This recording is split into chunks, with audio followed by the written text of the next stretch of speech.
Chapter 1. The words crackled through the earpiece. We are at the site and making our final approach to the anomaly. Administrator Rostov winced at the distorted sounds in his ears. He paced, wiping the sweat from his brow, and looked out at the lunar expanse. The spire gave Rostov's administrative group a decent view, but the reconnaissance team was still beyond his sight. He could barely make out the difference between the security team and the ground. Take care out there, Red. Keep us posted. A few moments later, it had just been a normal day, with countless vessels orbiting and coming and going, holding refugees, freight, and colonists bound for the stars. Rostov covered the mouthpiece with one hand, rubbed his moistened forehead with his palm, and turned his head. Get me cleaner audio and visual signals. Lorraine, his assistant, scurried off to the operations section without a word, her feet scraping against the metal flooring. The administrator turned back towards the widescreen. Looking around, he realized all non-essential personnel in the command module were gathered. They gazed at the screen with him, their eyebrows furrowed. The rest of the staff continued to scramble from station to station, attempting to provide whatever remote support they could to the security team. Between this and the lockdown, it's a wonder the facility is even standing, Rostov whispered. The static in the visual feed cleared, at least somewhat. In between crackles of static, the feed showed the familiar terrain of the lunar surface, its endless expanse of bright white and dull gray dust stretched out before the security team. The feed shook as Cobb's helmet bobbled around, his feet intermittently sinking into the regolith beneath his feet. Even in lower gravity, walking in sand was difficult. Cobb's deep, labored breaths came through the mic and over the loudspeakers as white noise. Covering it all, however, was the sharp green glow that arose from the ground, slowly getting larger as the team approached. Red's helmet swayed to the left as he checked on Cobb's progress. Red, do you note anything unusual? Red's voice came through slightly more clearly. Other than the light, sir, nothing seems strange. The feed could be cleaner, though. Cobb's helmet panned back to the right, facing forward again. The light glowed so bright that when Cobb looked at it, Rostov could only see lens flares, and then the feed would occasionally white out, save for increasing static. Rostov hated these direct feeds. All the panning, the swaying, the bopping, the shaking. It was all he could do to prevent himself from vomiting. But there was no other choice. Simple satellite feeds and location tracking weren't going to be enough, not for this mission.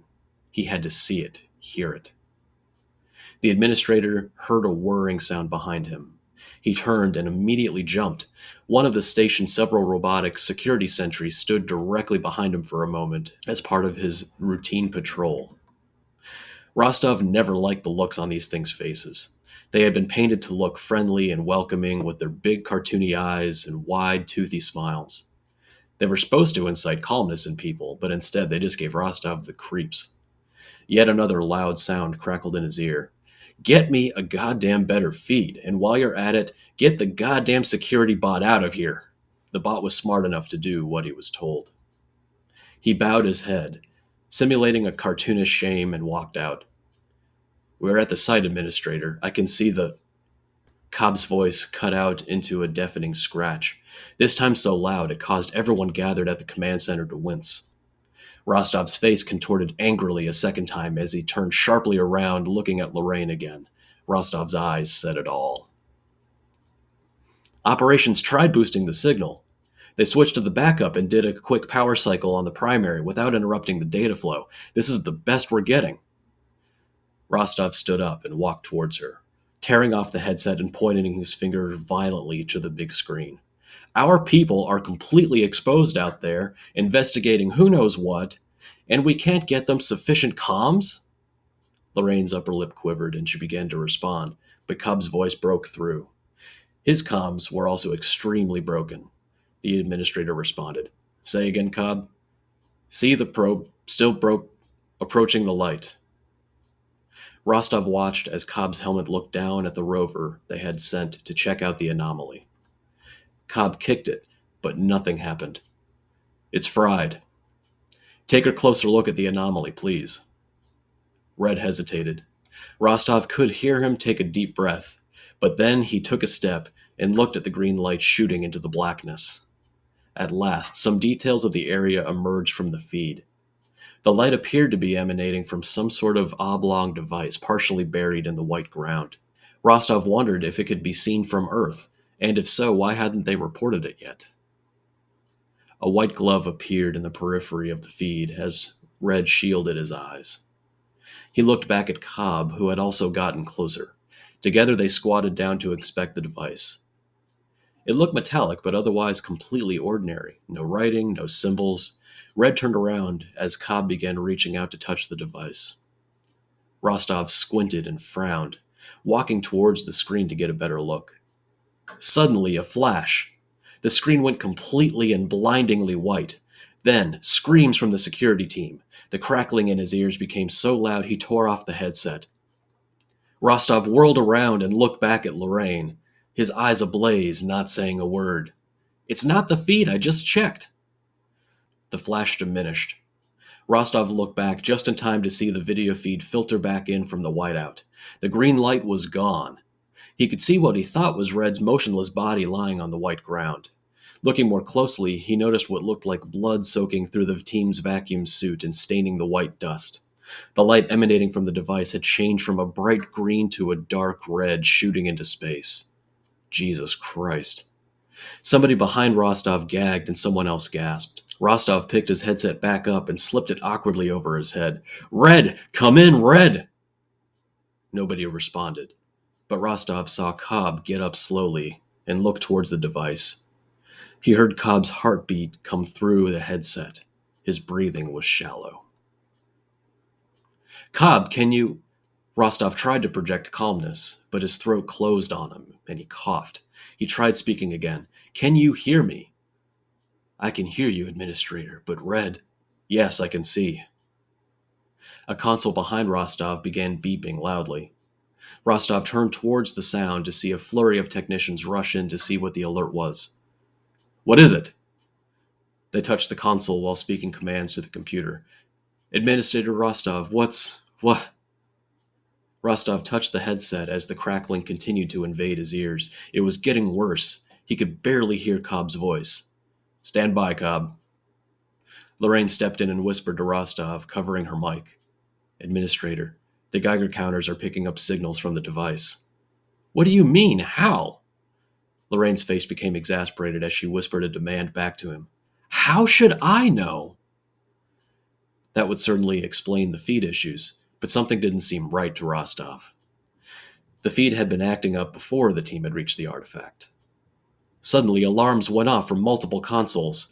Rostov whirled around in different directions, desperate for an answer.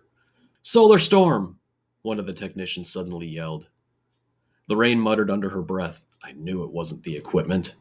Rostov's eyes opened wide. "Begin emergency procedures. Shut down the satellites of all non-essential systems." They were already on it, but Rostov knew it would be too late. What had been a curious, fearful calm had suddenly become pandemonium. Technicians and engineers were racing from console to console, moving from other areas through the tunnels, coming and going from the spire. Cobb's voice came through. It sounded incredibly weak. "What's happening, Leo?" "Don't worry, Cobb, we're coming out to get you," he said before, bellowing feebly and to no one in particular. "Get someone out there, now!" Lorraine stepped up and spoke quietly. "You can't mean that, Administrator."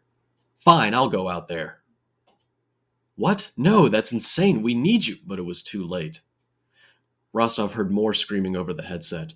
He turned back to the feed as quickly as he could. Cobb's helmet was on the ground again, his face looking out across the white expanse. Space was barely visible from his vantage point. The helmet twitched as Cobb convulsed on the ground as the radiation entered his body and burned it from the inside out. "Turn off the feed!" Lorraine cried. Before anyone had a chance to respond to Lorraine's order, the feed winked out, completely dead. The lights in the spire went out. The consoles died. The emergency backup generators kicked on, and the secondary red lights filled the command center, matching the new light outside coming from the device. Even in the chaos, Rostov knew as well as everyone else, A storm of this size would knock out their systems until they could be repaired. But first, they'd have to wait for the storm to diminish. And now, with a nuclear device active on the lunar surface, despite the continued flurry of all of his technicians and engineers, the command center itself seemed to slow for a moment in an odd but completely recognizable sense of reverence for what everyone had just witnessed amidst the uncertainty of what to do next, or what was going to become of them. A sober realization of the moment washed over the team. Lorraine was looking at the floor, her arms crossed. The administrator looked out of the only window not covered by the protective shield. The visible surface of the moon was covered in the sickly, bloody glow of the device's red light that continued to cast its glow upon them. Administrator, what's going to happen to us now? Rostov had a good idea, but he opted to let Lorraine's question trail off unanswered.